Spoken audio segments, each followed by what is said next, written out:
Magandang hapon mga kapobre. Papunta na naman ako na Marong. Hindi pa rin madala kahit 4 na kilo yung nahuli ko kagabi. Parang minalas ako kagabi, 4 na dawi ko sa tawa ko. Wala talagang na karga kahit isa. Naputol pa yung tawa ko. Laki pa naman sana kumain na ano. Ewan ko kung tangigi yun o barakuda.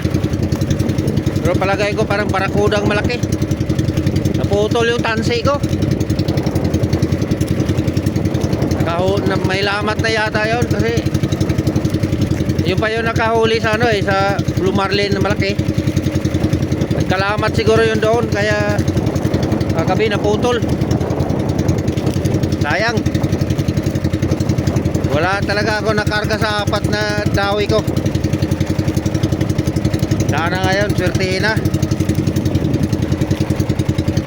Okay yung hangin mga kapobre. May hangin-hangin kakaunti. Pangit rin kasi pag walang hangin hindi ka maanod. Saka yung bangka mo nagpaikot-ikot. Kaya tandaya ituloy yung ano, kabol-bol tuloy yung panagat mo. Kaya yung paikot-ikot yung bangka. Mas maganda yung ganito may hangin-hangin kaunti.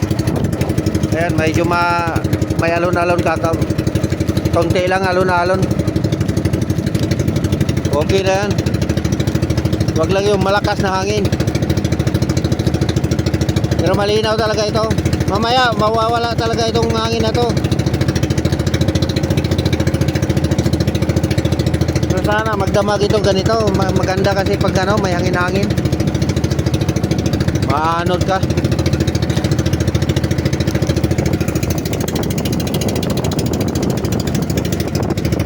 Hapon na ako umalis para tamang-tama magdilim ako pagdang makarating doon. Hindi na ako nagbibideo pag doon namingwit kasi madalang talaga kumain sa isda. Kaya kagabi 4 na kilo lang nahuli ko. Ito, nakakainip. 1-2 lang yung dumadawi.